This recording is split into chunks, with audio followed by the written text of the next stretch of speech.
All right, folks, this is Gary Sly and the Legacy of Handmade Objects. You may have seen an earlier video where I visited with my friend Carole Camp, and we talked some about her love for various kinds of stitching and a couple shops that she owned, and just we rambled around all over the place at that point.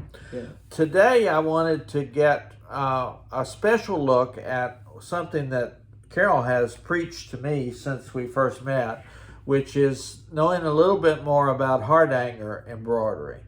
Now, I do know that Hardanger is a district in Norway, and I do know that you use really sharp scissors and you cut a lot of holes. So that might be the extent of my Hardanger knowledge. So talk to the group first about kind of what is Hardanger. How do you describe it? Hardanger is probably one of the easiest types of needlework that what I call a lot of bang for your buck. Okay. Because it is done geometrically. I mean, there's blocks of stitches. Okay? There's 5 stitches over 4 threads. Sure. Always. And as you put it together, they're always across from each other. Right. Everything lines up and everything it's even has to line and up. all that. Now, you don't have to cut. Okay. You can do a lot of Hardanger All without cutting. This is a piece that Carole has finished, but it hasn't been framed yet. And if you can see there, this side there's some cut work there. And as you go across, you get into some other parts that are not cut. So talk to me about this piece a little bit, Carole. That was a group correspondence course from the Embroiderers Guild. And I used my own colors and I used my own fibers that called for pearl cotton. I used some silk and pearl cotton. And you've got 2 colors. I've got 2 colors, which were my favorite colors at the time. They still are. They make my heart feel good. Like ecru and... Sort of a peachy ecru and turquoise. Okay, wonderful. And I think that the uncut portion is as lovely. Yeah, let me do a little close-up of that. Yeah. Now, where did you learn to do Hardanger? How did you get myself. it? Taught yourself. I taught myself. But then I went on to learn a lot from Marion Schooler, who probably is my favorite teacher in all the world. Marion is very down to earth, and I think her book, Hardanger by Marion Schooler. Yes. I like to show off books in my various episodes, Yeah. and I'm going to show you some of the ones that Carole would recommend. Yeah. So she's highly suggesting anything by Marion Schooler. Yes. And that's a great book. This is really a small little book, but it looks like a lot of fun. It's got a lot of stuff you can got play a lot with. of information in it. And once you learn to do Hardanger, you can make your own. Right. Probably, if you want to just do a little bit, as I understand it, Taya Duke has a lot of pieces that have little bits of Hardanger in them. Okay. And on her website, usually you can find instructions on how to do it. Very nice video instructions on how to do it if you get stuck. But I found with a lot of needlework that it's better if you sit with somebody at the beginning, and then it's kind of easy to find resources. And of course, many of our stitchers now are used to using YouTube and all kinds of videos and things like that. But I still think that one-on-one is a great way to get started. Especially with Hardanger, especially when you start cutting, because that's the scariest thing you're going to do. Sure. And you need somebody there that knows, because you can correct it if you cut the wrong thread. Right. You can correct it. Sure. So, yeah, if you want to start playing without cutting, have fun with it, because you can really have fun with it. Right. But once you start cutting, you need somebody by your side, Sure. because it's scary to start cutting. And the most important thing you can have Right. is a good pair of scissors. Not expensive, Right. but they need to be very sharp and narrow bladed. Right. And don't let anybody with those curved things tell you they're better than not. Okay, Carole says forget about those. As long as they don't have to be expensive, they just need to be sharp and narrow. Let's talk about a few books. Yeah. You've got Yvette Stanton's Early Style Hardanger. Yeah. Looks like a nice big resource. That's a good history of Hardanger, as well as having a bunch of really fun stuff in it. I always want to read the history. So Yeah. I'm taking a cruise to Norway, and Well, you might want to read that before you go. I don't think I'm going to the district of Hardanger. You've got a fun book by Jenny Thompson called Linen Stitches. Yeah, that was I see this was put out by Gloria and Pat. long ago. Yeah, that's fun. But it's just got something. Sometimes you get stuck. Sometimes Right. it's like, do you know how long it took me to figure out doing a dove's eye, which is the first thing you learn, the first filling stitch after you cut a hole in a Hardanger.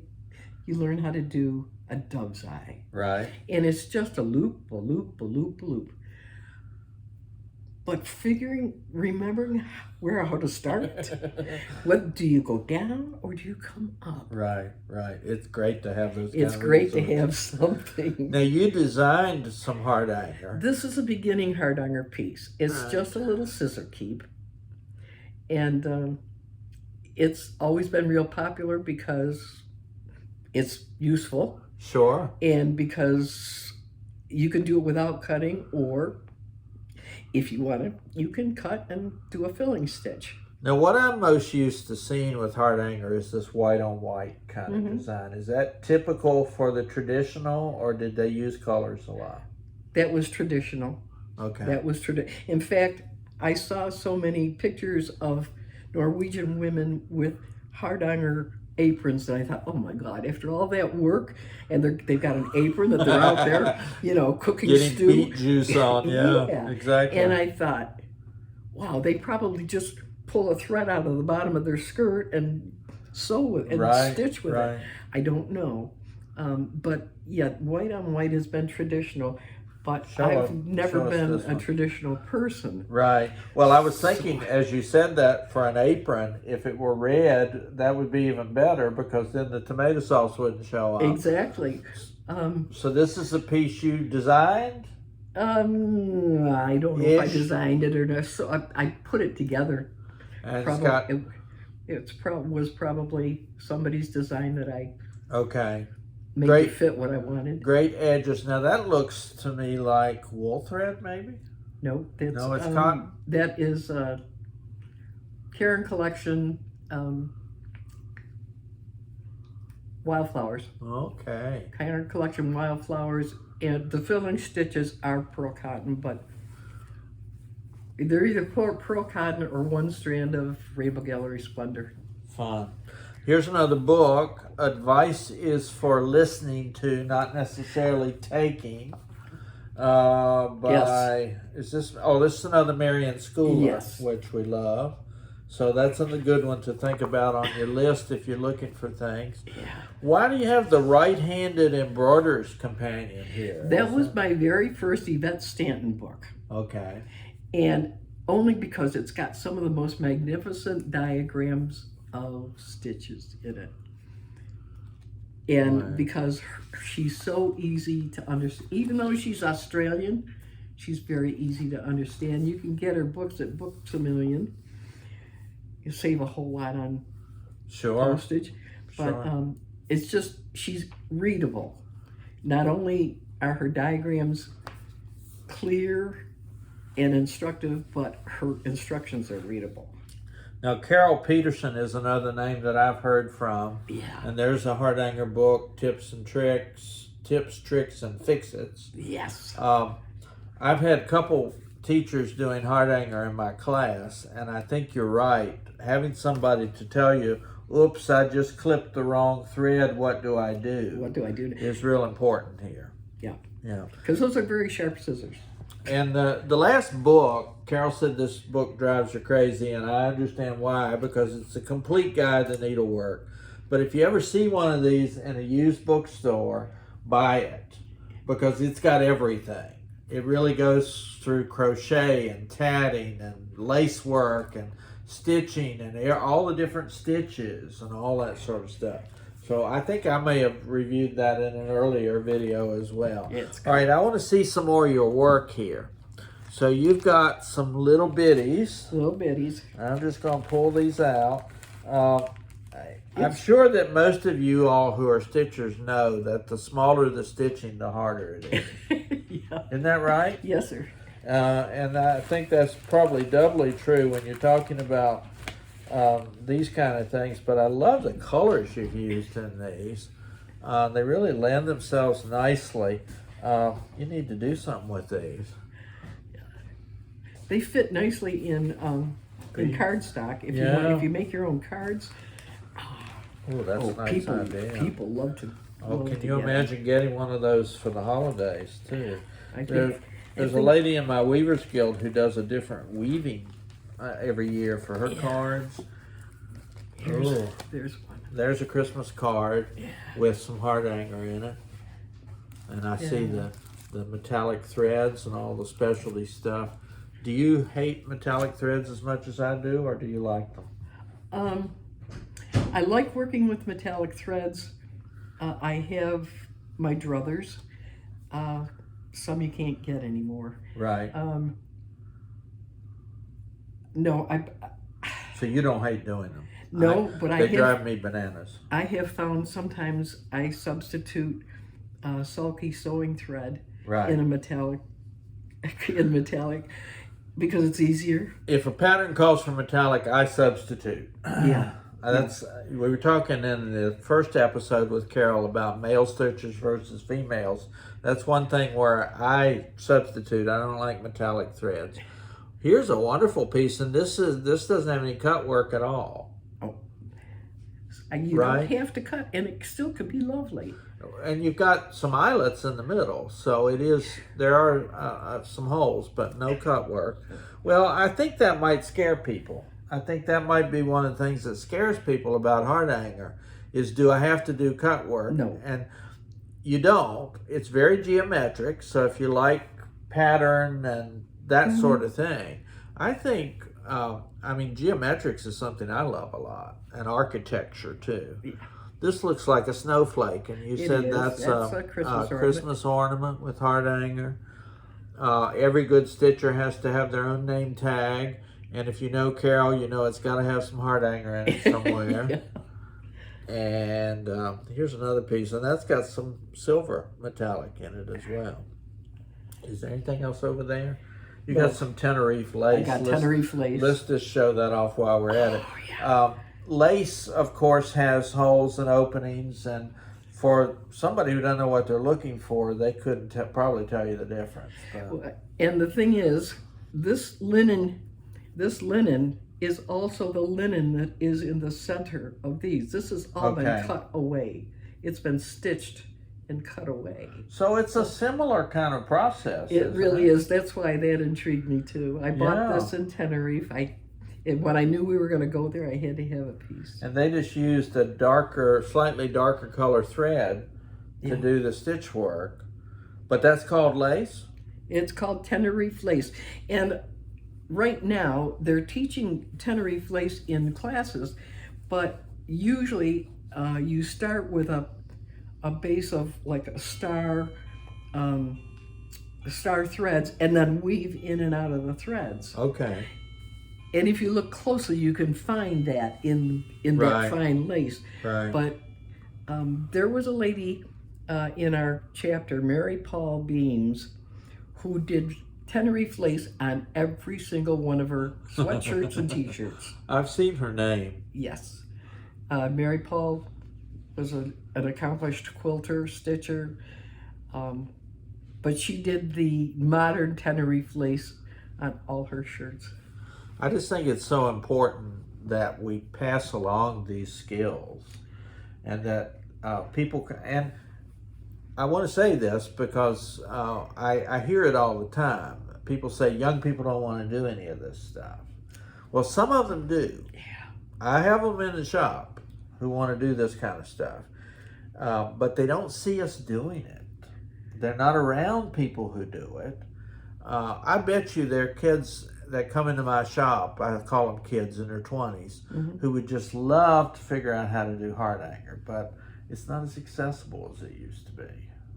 Or maybe it, but Accessible? All you need is a piece of linen and 2 weights of pearl cotton. And you they can get number 8 pearl cotton at Joann's. You can get numbers well, I have 5 it pearl too. cotton Yeah, at I have it. Gary's. You can get all the linen you want at Gary's shop. Sure. All you need is evenly counted fabric. Now, there is a fabric called Hardanger fabric. Yeah, I've seen it. The squares are a little more prominent. It's 22 count, where our linen is 28. Sure. But I have done Hardanger on Jobelin, on 25 count Jobelin. Right. Right. It doesn't matter. It's counting that matters. Is it easier to start on a larger count and then work your way up to 40? Or? Probably. Yeah. Let's just say I've never done a piece on 40 because just not my thing. And again, you know, we were talking about younger stitchers know how to get on to YouTube and some of those kind of things. So if we can get these ideas out there and we can show off some of the kind of things that you can do, I'll bet you darn it, some of them are going to pick it up and go with it. I had cross stitchers in another shop. That's all they ever did was cross stitch. But every time I did a beginning Hardanger class, it was full. Cool. They wanted to do that beginning Hardanger because it was always beginning Hardanger, no cutting yet. All right. The next one was Hardanger 2, let's cut. That wasn't as full, but I always had a full class of. So don't be intimidated by Hardanger. No. That's what we need to say here. It's an old tradition that goes back to Norway. It's well loved by many generations of stitchers. And if you don't know what it is, go and look it up and do the Google and all that kind of stuff and figure it out. YouTube, you'll find Exactly. more than you want. And I bet you there are other folks on YouTube who, just like we're talking about it here, who probably get into that detail. A funny story, I was doing some cross stitch. I've mentioned to my viewers I was a wizard in Harry Potter world. Yeah. Well, on breaks at Universal Studios, I would sit and do cross stitch. And a young woman walked by me one day and she said, "Are you knitting?" Yeah. And what I realized, it wasn't that she wasn't interested or didn't care. She just had never seen anybody doing it. So I think that's my message to people out there who have some of these wonderful traditions, like Carole does with Hardanger. Pass it on. Talk about it. Let people see what you're doing. Even if you're like Carole and you can't necessarily spend a lot of time doing it anymore, you can show off these kind of things and talk about it. And that wisdom is pretty valuable. And if you happen to be an EGA member and your chapter wants to stitch in public, please stitch in public. That's an excellent point. Stitch in public. Yeah, and don't be afraid of people walking up to you and saying, "What are you doing?" No, just go sit on the fountain at the mall. Well, that's true. You don't have to be an EGA member. If you're at the airport and you're getting ready to take a trip, pull your stitching out and talk to people about it. It doesn't hurt anything. Nope. It's a great way to strike up a conversation. Just make sure you've got small scissors. Yeah, that's true. Or airports, they'll take them away. Yes, and they love those nice ones. They stick them in a bag somewhere. Well, we are almost out of time again, and it seems like we just started talking. But I hope you've gotten some idea of the fascinating stitching that goes on with Hardanger. And again, it's just a pleasure to be able to sit down with Carole and talk about something that she loves. And I want to thank Carole publicly for being a mentor for me as I've tried to figure out what doing a shop would look like. I love my shop. Excellent. So this is Gary Sly and Carole Kneepkamp, and we'll say thank you and keep on looking for the legacy of handmade objects.